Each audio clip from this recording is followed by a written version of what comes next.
इस वीडियो में मैं सेट ए के CDS फर्स्ट 2022 सेट ए के पहले 10 क्वेश्चन सॉल्व करूँगा, जिसमें मेरा पहला क्वेश्चन है कि अगर कोई रेगुलर एन साइडेड पॉलीगन है तो उसके इंटीरियर व एक्सटीरियर एंगल्स का क्या रेशियो होगा।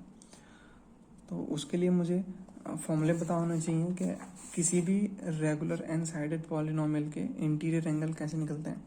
तो उसके लिए फॉर्मूला होता है इंटीरियर एंगल का फॉर्मूला होता है n-2 अपॉन n और मल्टीप्लाई में 180 डिग्री। और अगर एक्सटीरियर की बात करें तो एक्सटीरियर एंगल के लिए फॉर्मूला होता है 360 डिग्री अपॉन n। तो मुझे यहाँ पर रेशियो फाइंड करना है, तो रेशियो फाइंड करने के लिए सीधा सा मैं क्या करूँगा, इन दोनों को डिवाइड कर दूंगा, इंटीरियर एंगल वाले फॉर्मूले को और एक्सटीरियर एंगल वाले फॉर्मूले को। तो जैसे n-2 अपॉन n और इसको डिवाइड कर रहे हैं हम 360 अपॉन n से। इसको कैसे सॉल्व करते हैं, तो ये ऊपर अलग फ्रैक्शन है, ये अलग फ्रैक्शन है, तो क्या करेंगे, इस वाले फ्रैक्शन के सामने n-2 180 अपॉन n, इसके सामने मल्टीप्लाई का साइन लगाएंगे और नीचे वाले फ्रैक्शन को उल्टा करके रख देंगे। n ने n को डिवाइड किया और 180 ने इसको 2 टाइम डिवाइड किया, तो कितना आया आंसर, n-2 अपॉन 2। इसका मतलब C हमारा आंसर हुआ, C ऑप्शन हमारा आंसर हुआ। नेक्स्ट क्वेश्चन के लिए मुझे भी फॉर्मूले की ज़रूरत होगी कि अगर हमें कहीं पर भी a की पावर n प्लस b की पावर n के फॉर्म में अगर लिखा हुआ मिले तो इसको कौन सा वो नंबर है जो डिवाइड कर सकेगा। तो यहाँ पर कंडीशन बनती है कि अगर n इवन है तो कैन नॉट बी डिटरमाइन, हम नहीं बता सकते हैं कि इसको कौन सा नंबर डिवाइड करेगा। लेकिन अगर n ऑड है तो ऑड होने के केस में a प्लस b ही इसको डिवाइड कर देगा। ये प्लस वाला केस था, अगर माइनस वाला हो a की पावर n माइनस b की पावर n, यहाँ पर भी n इवन हो सकता है, ऑड हो सकता है। अगर n इवन है तो या तो a माइनस बी या फिर a प्लस बी, दोनों में से कोई भी एक डिवाइड करेगा, दोनों में से कोई एक डिवाइड करेगा। मेरा कहने का मतलब है दोनों ही डिवाइड कर सकते हैं। अगर a की पावर n माइनस b की पावर n में n इवन है तो ये भी डिवाइड कर सकता है, ये भी डिवाइड कर सकता है। और अगर n ओड हो तो सिर्फ a माइनस बी डिवाइड करेगा। ठीक है, तो हमारा वाला केस कौन सा है, प्लस वाला है, प्लस लगा हुआ है और n क्या है 43 यानी कि ऑड है। तो हम ये वाला केस लेंगे यानी कि a प्लस बी इसको डिवाइड करेगा। a प्लस बी का मतलब क्या हुआ, a की वैल्यू 41, b की वैल्यू 43, तो a प्लस बी यानी कि 41 प्लस 43 कितना हो गया 84 इसको डिवाइड करेगा यानी कि b हमारा आंसर हो गया। यहाँ x की वैल्यू दी हुई है और पूछा हुआ under root X plus 1 upon under root X. पूरा क्वेश्चन देखने के बाद समझ में आया मुझे सबसे पहले अंडर रूट एक्स निकाल लेना चाहिए।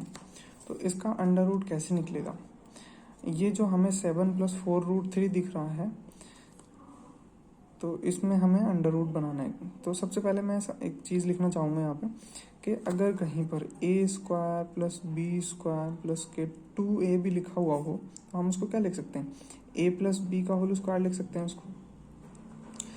तो ये इसी फॉर्म में लिखा हुआ है कि यहाँ पे a square plus B square plus 2ab, इसमें a और b छुपे हुए हैं, उनको हमें बाहर निकालना होगा। किस तरह से निकालेंगे, सबसे पहले हम 7 को नीचे पकड़ेंगे, सबसे पहले हम 4 रूट 3 को पकड़ेंगे क्योंकि हमें यहाँ से 2 मिल जाएगा अगर मैं फॉर्मूले की कंपैरिजन इससे करूँ तो 7 को अभी नहीं लिख रहा हूँ मैं, प्लस का साइन लगा देता हूँ, 2, ये वाला 2 लिख लिया मैंने।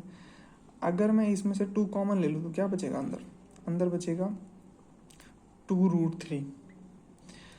यहाँ से मैंने 2 कॉमन लिया तो अंदर बचा 2 रूट 3। अब अगर मैं इसकी कंपैरिजन यहाँ से करूँ तो मुझे पता चल रहा है ये 2 ये आ गया, a की वैल्यू कितनी हो गई 2 हो गई, b की वैल्यू रूट 3 हो गई। ऐसा नहीं है a की वैल्यू 2 ही हो, a की वैल्यू रूट 3 हो सकती है, b की वैल्यू 2 हो सकती है। हमें यहाँ पर आंसर पे कोई फ़र्क नहीं पड़ेगा, तो कुछ भी मान सकते हैं। तो a की वैल्यू 2 हो गई, b की वैल्यू रूट 3 हो गई, तो मैं क्या लिख सकता हूँ, यहाँ पे a का स्क्वायर लिख सकता हूँ, a की वैल्यू कितनी है 2 तो a का स्क्वायर और प्लस b की वैल्यू कितनी है √3, तो √3 का स्क्वायर। अब इस चीज़ को क्या हम ऐसे लिख सकते हैं 2 प्लस √3 का स्क्वायर। इस चीज़ को मैंने इस तरह से लिख दिया। अच्छा ये जो है ये चल रहा है ना 7 प्लस 4 √3, यानी कि x की वैल्यू चल रही है ये, तो √x कितना होगा जब x की वैल्यू 7 प्लस 4 √3 है और इसकी वैल्यू कितनी निकल के आई 2 प्लस √3 का स्क्वायर निकल कर आई, तो √x कितना होगा, इस पर भी √ लगा दो। 7 प्लस 4 √3 इक्वल्स टू √3 2 प्लस के √3 का होल स्क्वायर। ठीक है, तो ये कितना आ जाएगा 2 प्लस के √3 आ जाएगा। अब हम चलते हैं जो हमें बताना है √x प्लस 1/√x, इसकी वैल्यू बतानी है ना, तो हम इसको थोड़ा सा मॉडिफाई कर लेते हैं √x प्लस 1/√x। कैसे, इसका एलसीएम लेके लिख सकते हैं, तो नीचे आ गया √x, जब ऊपर √x की √x से मल्टीप्लाई हुई तो x बन जाएगा +1। तो यहाँ से x की वैल्यू रख देता हूँ मैं, x की वैल्यू है ये 7 प्लस 4 √3 और +1 ये आ गया। अपॉन में लिखना है मुझे √x की वैल्यू, √x की वैल्यू है 2 प्लस के √3। तो इसको और सॉल्व कर लेते हैं, तो 7 और 1 8 हो जाएगा और 4 √3 2 प्लस के √3। देखो मुझे दिख रहा है सही, अगर मैं इसमें से 4 कॉमन ले लूँ तो यहाँ 2 हो जाएगा, यहाँ √3 हो जाएगा, 2 √3 ऊपर भी हो जाएगा नीचे भी हो जाएगा, तो मैं काट सकता हूँ। तो 4 से अगर मैं ऐसे कॉमन ले लूँ तो 2 प्लस के √3 अपॉन में 2 प्लस के √3, इस पूरे से ये डिवाइड हो जाएगा, तो आंसर आएगा 4। यानी कि कौन सा ऑप्शन हो जाएगा हमारा, अच्छा ऑप्शन नहीं लिखा था, ऑप्शन हमारा हो जाएगा डी, इसमें है ऑप्शन नंबर डी हो जाएगा इसका आंसर। इस क्वेश्चन को सॉल्व करने के लिए मुझे क्या करना चाहिए कि मैं सभी में से 4 की पावर 61 कॉमन ले सकता हूँ, क्योंकि 4 की पावर 61 इसमें से भी आ जाएगी, इसमें से भी आ जाएगी, इसमें से भी आ जाएगी, इसमें से भी आ जाएगी। तो 4 की पावर 61 कॉमन लूँगा तो यहाँ कितना बचेगा, अंदर बचेगा 1 प्लस, इसमें 4 की पावर 61 चली गई, यानी कि 4 की पावर 1 बची, अगले में 2 बचेगी, उससे अगले में 3 बचेगी। ठीक है, तो इसको मैं लिख सकता हूँ 4 की पावर 61, अंदर कितना हो जाएगा 1 और 4 5, और ये हो जाएगा 5 प्लस 16 प्लस 64, और इसको हम ऐड करके लिख सकते हैं 4 की पावर 61 कितना हो जाएगा 4 16 85 हो जाएगा ये। अब 4 की पावर 61 85, ऑप्शन क्या दिए हुए हैं, ऑप्शन दिए हुए हैं 7, क्या 7 इसको डिवाइड कर सकेगा, तो 7 से ये डिवाइड नहीं होगा, 9 से डिवाइड नहीं होगा, 11 से नहीं होगा, 17 के टेबल में 85 आता है, तो 17 5 85, तो हम कह सकते हैं कि ये 17 से डिविजिबल है, यानी कि इसका आंसर डी हो जाएगा। देखिए इस क्वेश्चन में हमें बोला गया है कि P और Q एलसीएम और एचसीएफ हैं, दो नंबर के, दो पॉजिटिव नंबर के, और इन एलसीएम और एचसीएफ का जो है रेशियो दिया हुआ उन्होंने 14:1, और कह रहे हैं अगर एलसीएम की एचसीएफ से मल्टीप्लाई की जाए तो इतना आएगा। पूछ रहे जो ये दो नंबर होंगे, वो दो नंबर जिनके एलसीएम और एचसीएफ P और Q हैं, उनका अंतर क्या होगा, डिफरेंस क्या होगा। तो इसे जानने से पहले सबसे पहले तो हम ये जान लेते हैं कि इसमें एक फॉर्मूला बड़ा काम आता है कि अगर एलसीएम की मल्टीप्लाई एचसीएफ से की जाए तो ये बराबर होता है पहले नंबर मल्टीप्लाई बाय दूसरे नंबर के, अगर वो दोनों नंबर की मल्टीप्लाई कर दी जाए तो वो किसके बराबर होगा, एलसीएम मल्टीप्लाई एचसीएफ के। ठीक, दूसरी बात इसमें ये ध्यान रखनी है हमें कि अगर हमें एचसीएफ पता हो, अगर हमें एचसीएफ पता है, मान लो एच है, तो मैं क्या कर सकता हूँ, मैं अपने नंबर्स लेट कर सकता हूँ कि मान लो पहला नंबर क्या होगा, पहला नंबर होगा एच एक्स और दूसरा नंबर क्या होगा एच वाई, है ना। इसको ऐसे एग्जांपल से भी समझ सकते हैं कि मान लो अगर कोई भी दो नंबर्स का एचसीएफ अगर मान लीजिए 3 है तो वो दो नंबर क्या होंगे, अभी मेरे पास इससे ज़्यादा कोई जानकारी है नहीं, सिर्फ HCF बताया हुआ कि HCF 3 है, तो वो ऐसे तो कोई भी नंबर हो सकते हैं। लेकिन इस कंडीशन में क्या करना पड़ेगा, जब ऐसे मुझे पता हो, नंबर्स के बारे में कोई जानकारी नहीं है, सिर्फ HCF दे रखा हो, तो मैं सिर्फ नंबर क्या कर सकता हूँ, मान सकता हूँ कि वो नंबर हो सकते हैं 3x और 3y। देखिए कैसे, ये 3x और 3y में क्या चीज़ कॉमन है, तो 3 कॉमन है, 3 जो है इनका हाईएस्ट कॉमन फैक्टर है। तो मैंने ये मान लिया कि 3x और 3y क्या है, वो दो नंबर होंगे जिनका HCF 3 होगा। इसी चीज़ को और इस चीज़ को हम इस वाले क्वेश्चन में अप्लाई करेंगे। सबसे पहले हमें दिया हुआ है कि P/Q बराबर 14:1। तो जब भी इस तरह से वैल्यू दी हुई होती है तो हम क्या कर लेते हैं, इस तरह से मान लेते हैं ना, P = 14x और Q = x। आगे क्वेश्चन में हमें दिया हुआ PQ की मल्टीप्लाई कर रहे हैं तो 1134 आ रहा है। तो अगर हम यहाँ से PQ की मल्टीप्लाई करें तो कितना आएगा, 14 की मल्टीप्लाई x और मल्टीप्लाई x = कितना, PQ की बराबर है 1134। यहाँ से आ जाएगा 14x² = 1134 और x² की वैल्यू कितनी आ जाएगी, ये 14 से ये जाएगा 81 टाइम्स और x की वैल्यू आ जाएगी 9।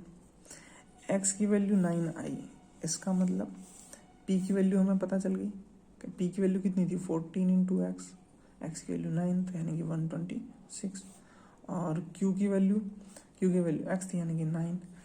तो हमें LCM पता चल गया, HCF पता चल गया, नंबर्स नहीं पता है।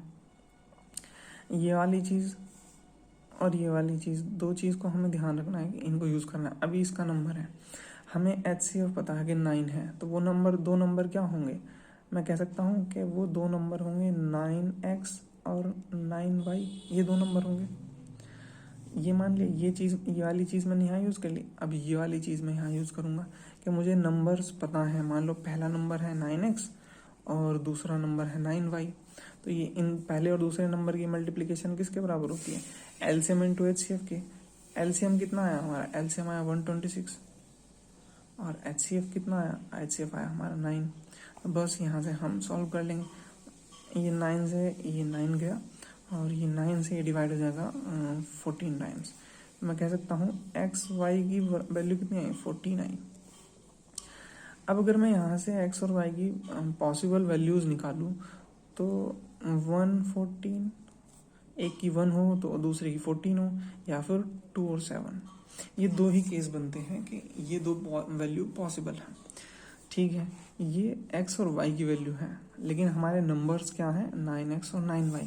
अच्छा, इसके हिसाब से 9x 9y कितना आएगा, मल्टीप्लाई कर देते हैं इसमें, तो 9 और 126। और इसके हिसाब से हमारे क्या नंबर्स आ रहे हैं, 9x और 9y क्या आ रहे हैं इसके हिसाब से, तो 9 × 2 = 18 और ये कितना है 9 7 = 63। कह रहा है कि डिफरेंस बताओ वो दोनों नंबर का। तो अगर हम यहाँ डिफरेंस करेंगे तो इतना बड़ा डिफरेंस हमारे ऑप्शन में कहीं पर नहीं है।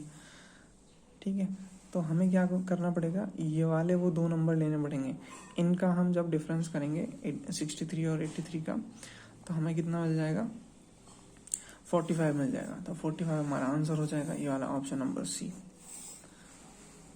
ठीक है, ये नंबर भी होंगे जिनका HCF 9 होगा और LCM जो है 126 होगा, और ये नंबर भी हैं जिनका HCF 9 है और LCM 126 है। लेकिन डिफरेंस पूछ के उसने हमें थोड़ा क्लियर कर दिया कि हमें ये वाले नंबर लेने हैं, तो इसलिए हम 45 अपना आंसर दे देंगे। इस वाले क्वेश्चन को करने के लिए मुझे a³ - b³ का फॉर्मूला पता होना चाहिए। तो जैसे a³ - b³ का फॉर्मूला होता है a - b मल्टीप्लाई में a² + b² + kb। ठीक है, तो माइनस रहेगा तो यहाँ माइनस और यहाँ सब जगह प्लस, और यहीं पे साथ ही साथ प्लस का भी लिख देता हूँ मैं। a³ + b³ का फॉर्मूला होगा a + b a² + के b² - के ab। यहाँ माइनस अंदर होगा। ठीक है, तो हमें ज़रूरत इसका है। देखिए कैसे ज़रूरत है, यहाँ 5.4 का क्यूब लिखा हुआ है, माइनस इसका तो क्यूब है ही नहीं, लेकिन मुझे पता है कि ये किसका, इसको मैं क्यूब बना सकता हूँ ना, ये किसका क्यूब होगा, ये होगा 0.4 का। अगर मैं 0.4 का क्यूब करूँ तो कितना आएगा, 4 4 जा 64। अब पॉइंट कितने बार लगेगा, 3 बार मल्टीप्लाई किया तो 1 2 3, ठीक है। तो मैं इसको लिख सकता हूँ 0.4 का क्यूब। तो क्या मैं ऐसे कह सकता हूँ कि यहाँ पे a cube minus B cube की फॉर्म बन रही है। और अगर नीचे देखा जाए तो यहाँ क्या बन रही है, 5.4 का स्क्वायर प्लस 2.16। अच्छा, ये जो है 0.4 का स्क्वायर है ना, 0.4 का अगर हम स्क्वायर करेंगे तो क्या आएगा, तो ये कुछ इस तरह की फॉर्म बन रही है, a square plus B square, और अगर हम 0.4 की मल्टीप्लाई 5.4 में करें तो ये आएगा 2.6। तो यानी कि ये कुछ इस तरह की फॉर्म बनी हुई है, a cube minus B cube upon a square minus, नहीं प्लस है, a square plus B square plus के ए बी। ये वाली फॉर्म बनी हुई है कुछ ये, मतलब पूरी तरह से, कुछ नहीं, कुछ पूरी तरह से।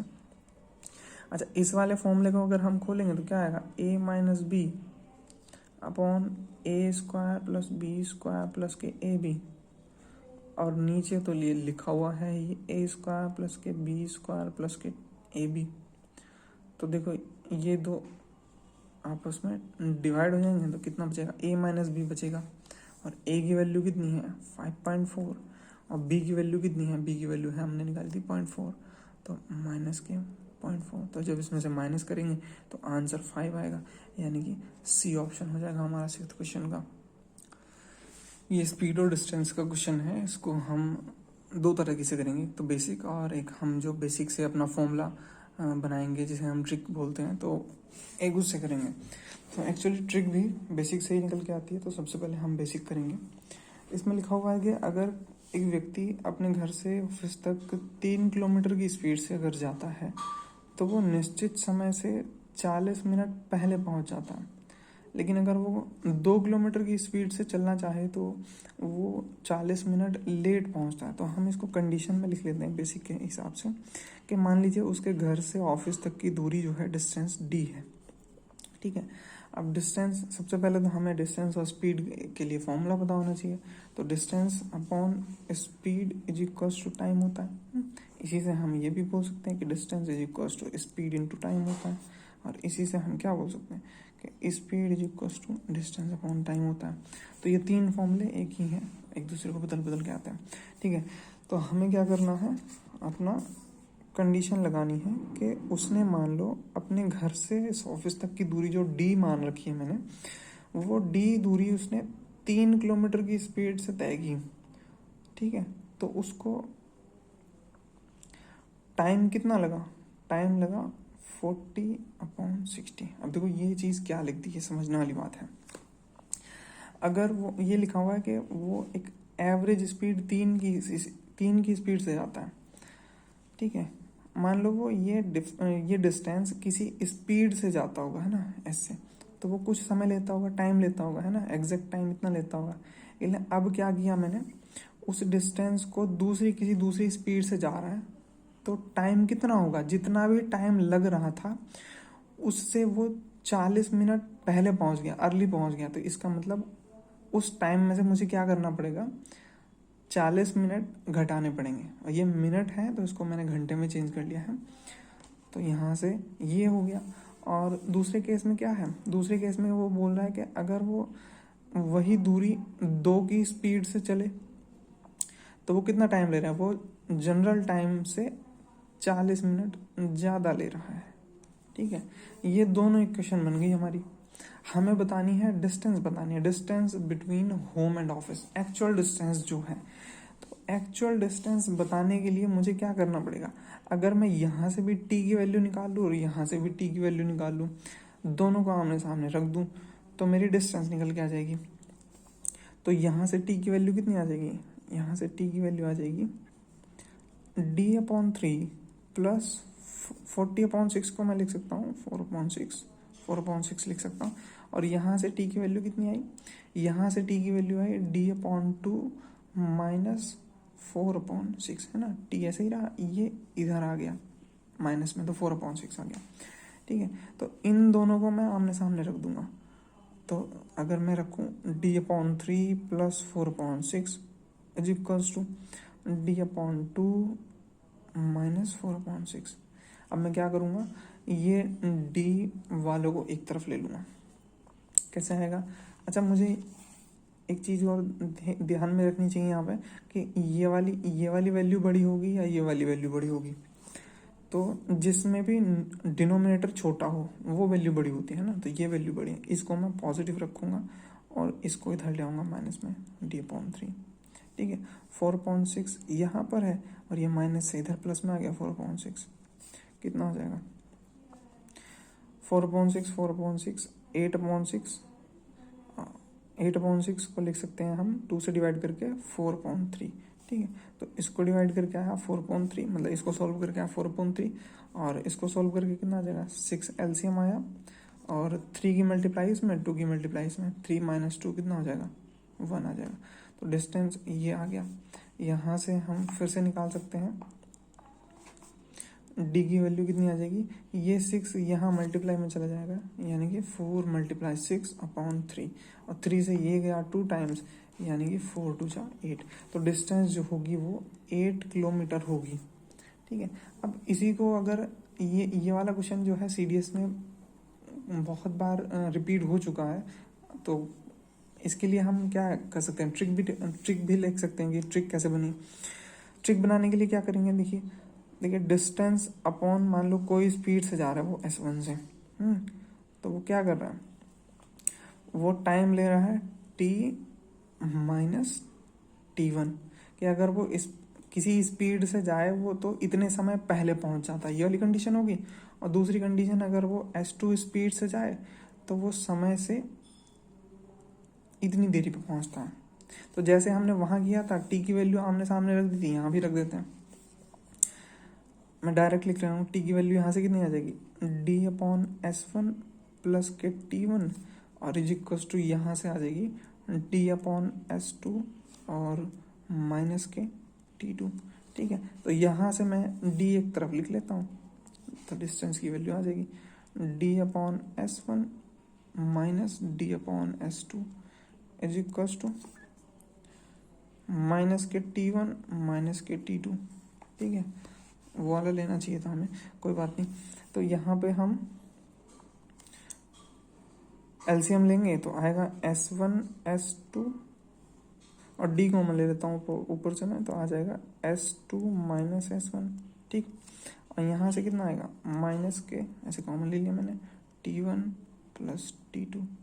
ठीक है, तो d की वैल्यू यहाँ से फाइनली मेरी आ गई t1 प्लस t2 और ये स्पीड यहाँ मल्टीप्लाई हो जाएगी s1 s2 अपॉन ये वाला फ्रैक्शन यहाँ नीचे आएगा, तो ये माइनस की मल्टीप्लाई मैं इसमें कर दूंगा, तो ये हो जाएगा s1 माइनस के s2। तो बस फॉर्मूला हमें क्या ध्यान रखना है कि जब भी हमें डिस्टेंस पूछे तो हम दोनों टाइम जो दिए हुए हैं 40 मिनट 40 मिनट्स, लेकिन ये ध्यान रखना है मिनट्स दिए हुए हैं, मुझे आर में चेंज करना है। तो 40/60 प्लस 40/60 और दोनों की स्पीड की मल्टीप्लिकेशन, यानी कि 3 और 2 है तो 3 × 2 = 6 और अपॉन में क्या है? उन दोनों का डिफरेंस देखना है। इतना ध्यान नहीं रखेंगे कि s1 कौन सा है s2 कौन सा है, बस उसका डिफरेंस लिख लेंगे। तो डिफरेंस उसका क्या है? 1 है, तो 1 मैं नहीं लिख रहा हूँ, ऐसे ही छोड़ दे रहा हूँ। तो ये कितना हो जाएगा? ये 0 से 0, ये 0 से 0, ये हो जाएगा 8/6 मल्टीप्लाई 6, तो 6 से 6 कटा तो 8 आंसर आ गया। तो हम कह सकते हैं कि हमारा अगर इस तरह के क्वेश्चन दिखे तो हम डायरेक्ट ये फॉर्मूला लगा सकते हैं। ठीक है, जैसे हमने डिस्टेंस के लिए फॉर्मूला बना लिया, ऐसे ही हम यहाँ टाइम के लिए भी लगा सकते हैं। अगर वो हमसे बोल दे कि डिस्टेंस बिटवीन होम की जगह वो बोल दे कि उसको एक्चुअल में होम से ऑफिस तक जाने में कितना समय लगता है वो बताइए, तो आप क्या करेंगे? इस वाले फॉर्मूले में जैसे हमने t की वैल्यू आमने सामने रखी, हम d की वैल्यू आमने सामने रख देंगे तो उसमें हमें t मिल जाएगा, तो हम सॉल्व कर सकते हैं उसको। इस क्वेश्चन में क्या है, यहाँ पर देखिए 5 ऐसे लिखा हुआ है, यहाँ पर अंडर है, यहाँ 4 ऐसे लिखा हुआ है, यहाँ 4 अंडर है। तो मैं कह सकता हूँ 5 और 4 एक बार ऐसे भी है और एक बार अंडर में भी है। ऐसे इस वाले क्वेश्चन में जो नंबर्स हैं वो एक बार अंडर में ज़रूर है। तो मेरे दिमाग में क्या आया कि मैं सबसे पहले क्या करता हूँ, पूरी चेन ना लिख के सिर्फ इसको सॉल्व कर लेता हूँ, जैसा इसमें पैटर्न बनेगा वैसा ही मैं आगे लगा लूँगा। तो इसमें से मैं क्या कर रहा हूँ, नीचे √5 और √4 को कॉमन ले लेता हूँ। तो √5 और √4 अगर मैं कॉमन लूँ तो यहाँ कितना बचेगा, अगर मैं 5 से √5 कॉमन लूँ तो कितना बचेगा, √5 बचेगा। ठीक है, प्लस और √4 बाहर चला गया, प्लस 4 में से अगर मैं √4 लूँ कॉमन तो √4 बचेगा और √5 बाहर चला गया। ठीक है, तो ये बन गया इस तरह से, और इसको मैं लिख सकता हूँ 1/√20 √5 प्लस √4। ठीक है, इसको क्या करते हैं, रेशनलाइज कर देते हैं। रेशनलाइज करने के लिए क्या करेंगे, ऊपर नीचे सेम नंबर्स की मल्टीप्लाई करेंगे, बस साइन क्या होगा हमारा इससे डिफरेंट होगा। अगर यहाँ प्लस है तो माइनस, माइनस है तो प्लस। ठीक है, इसकी मल्टीप्लाई कर दी तो ऊपर तो हो जाएगा √5 माइनस के √4। नीचे क्या होगा, नीचे ये एक तरह से फॉर्मूला बना हुआ है कि a प्लस बी इंटू ये ब्रैकेट लगेगा यहाँ पे। ठीक है, तो a plus B into a minus B. ठीक है, तो ये फॉर्मूला होता है a प्लस बी और मल्टीप्लाई a माइनस बी का क्या होता है, a स्क्वायर माइनस के b स्क्वायर, ये फॉर्मूला होता है। तो जब मैं इसको इसको फॉर्मूले के हिसाब से अगर मैं खोलूँ तो a की वैल्यू है √5 और b की वैल्यू है 4, और जब √5 का स्क्वायर करूँगा तो 5 आएगा, √4 का स्क्वायर करूँगा तो 4 आएगा। तो 5 माइनस 4 यानी कि कितना हो जाएगा, 1 हो जाएगा। तो 5 माइनस 4 1 हो गया, और √20 बचा हुआ है यानी कि इतना आ गया। ठीक है, एक चीज़ और कर सकता हूँ मैं, देखो एक चीज़ मुझे दिख रही है कि 5 4 जा 20 है ना, तो इसको इस तरह से लिख सकते हैं √5/20 माइनस √4/√20। ठीक है, अगर इसको सॉल्व करेंगे तो ये अंडर से ऐसे लिखा जा सकता है 5/20। मैं इतना लंबा करके दिखा रहा हूँ ताकि समझ में आए, बाकी ये हमें एग्ज़ाम में इतना लंबा नहीं करना होता, बहुत से स्टेप हम ऐसे ही मिस कर देते हैं क्योंकि वो हमें समझ में होता है। तो 5 से ये जाएगा 4 टाइम और ये 4 से जाएगा 5 टाइम, तो मैं लिख सकता हूँ उसको 1/√4 माइनस 1/√5, यानी कि इतने को सोल्व करके ये आया। अगर इसको सोल्व करेंगे तो इसी प्रोसेस से क्या आएगा, 1/√, पहला छोटा नंबर फिर बड़ा नंबर, तो छोटा नंबर क्या है उसमें 5 है, माइनस 1/√6। ठीक है, ऐसे ही इसमें आएगा 1/√6 माइनस 1/√7। इसमें हम एक चीज़ देखें कि ये वाली चीज़ मैं यहाँ लिख लेता हूँ, प्लस 1/√4 माइनस 1/√5। जब हम इस तरह से लिखेंगे, अगला भी लिख के दिखा देता हूँ ना, 1/√6 माइनस 1/√7। ठीक है, तो ये क्या होगा ना, देखिए ये माइनस का है, ये प्लस का है, ये माइनस का है, ये प्लस का है, ऐसे ये माइनस का होगा, अगला प्लस का होगा। लास्ट वाला नंबर क्या बचेगा, इसमें क्या बचेगा, इसमें 9 और 8 होगा ना, तो इसमें लास्ट वाला होगा 1/√8 प्लस का माइनस 1/√9। ठीक है, तो देखो पहला बचेगा और लास्ट वाला बचेगा, ये भी कट जाएगा। तो मैंने क्या किया, सिर्फ इतने को पकड़ के सॉल्व किया और मुझे पता चला कि इसी पैटर्न पे अगले वाले भी खुलने वाले हैं, तो मैंने इनको इसी तरह से लिख लिया और ये आपस में कटते चले गए, सिर्फ फर्स्ट और लास्ट वाला बचेगा। तो क्या है 1/√4 यानी कि 1/2, और यहाँ पर बचा साइन माइनस का 1/√9 यानी कि 1/3। ठीक है, तो इसका आंसर कितना आएगा, 2 और 3 का एलसीएम 6, और 3 की मल्टीप्लाई इधर, 2 की मल्टीप्लाई इधर, तो 3 माइनस 2 कितना हो जाएगा 1, तो 1/6, यानी कि इसका आंसर हो जाएगा ऑप्शन नंबर डी। एक ये सवाल है, ये कई बार जब हम प्रेशर में होते हैं वहाँ एग्ज़ाम में, तो हमें ये सवाल बड़ा लगने लगता है कि क्या हम इसमें इतनी बड़ी वैल्यू रखेंगे कि इसका क्यूब करेंगे, उसमें से माइनस करेंगे, डिवीज़न करेंगे, है ना। कई बार समझ में नहीं आता है, लेकिन हमें सबसे पहले क्या करना है कि जो चीज़ पूछी हुई है उसी पे ध्यान देना है। इसमें क्या कर सकते हैं हम, देखिए अगर मैं इसमें ऊपर x कॉमन ले लूँ तो क्या बचेगा, x अगर मैं कॉमन ले लूँ तो 4x² माइनस 1 अपॉन कितना हुआ 2x plus 1 upon 6x minus के 3। ठीक, इतना काम हो गया।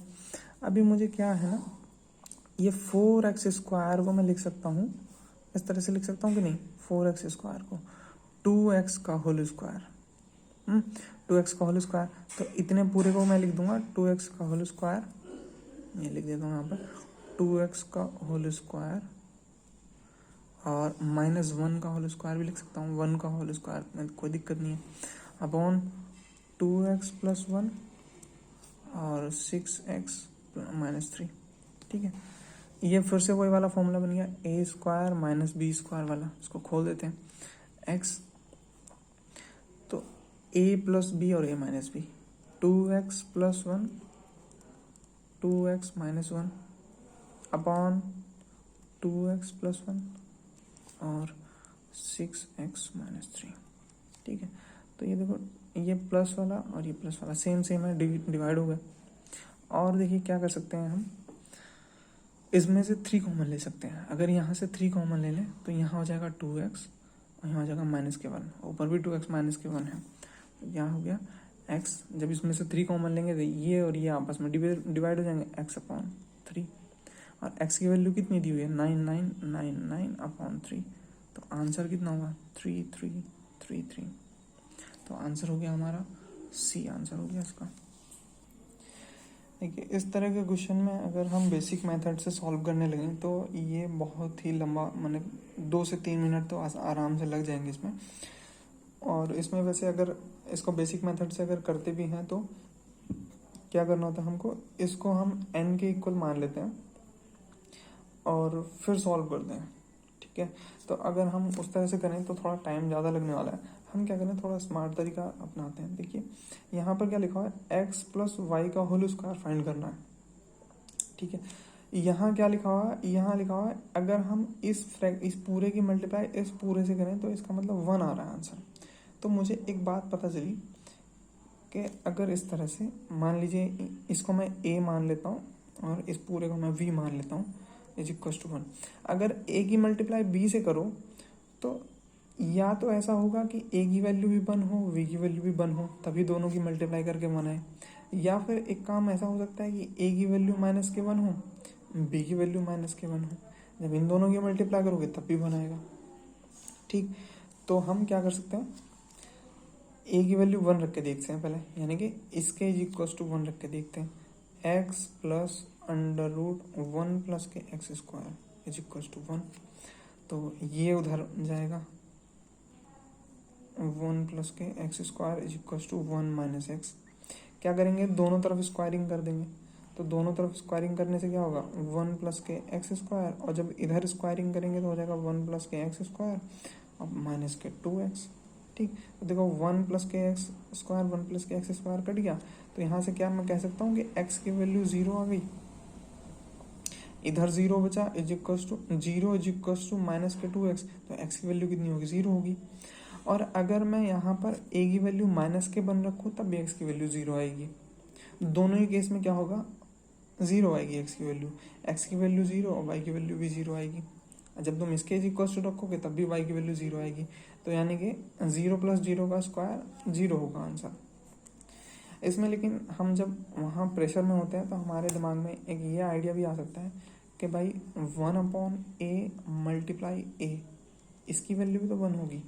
तो क्या ऐसा भी तो हो सकता है कि इसकी वैल्यू 1/a मान ली जाए और इसकी वैल्यू a मान ली जाए, है ना। तो हम इसको सोच के भी करने लगेंगे क्वेश्चन, लेकिन ऐसा नहीं है। क्यों नहीं है, क्योंकि अगर देखिए ये आपस में दोनों रेसिप्रोकल होते हैं तो इनकी वैल्यू इस तरह से 1 या -1 इस तरह से ना होती, है ना। कुछ पॉइंट्स में आता कि भाई ये मान लो ये 2 है तो 1/2 कितना हो जाएगा, 0.5। और जब हम इनको ऐड करेंगे तो ऐड करके स्क्वायर क्या आएगा, देखिए ऑप्शन में कहीं है ही नहीं इस तरह का पॉइंट वाला आंसर हो गई, है ना।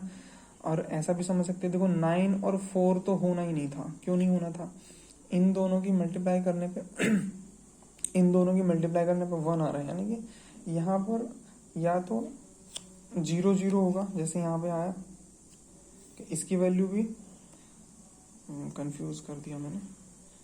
अच्छा, इसको छोड़ देते हैं, बस यहाँ पे ये ध्यान रखेंगे कि 1/a और a वाला केस इसमें नहीं बनेगा।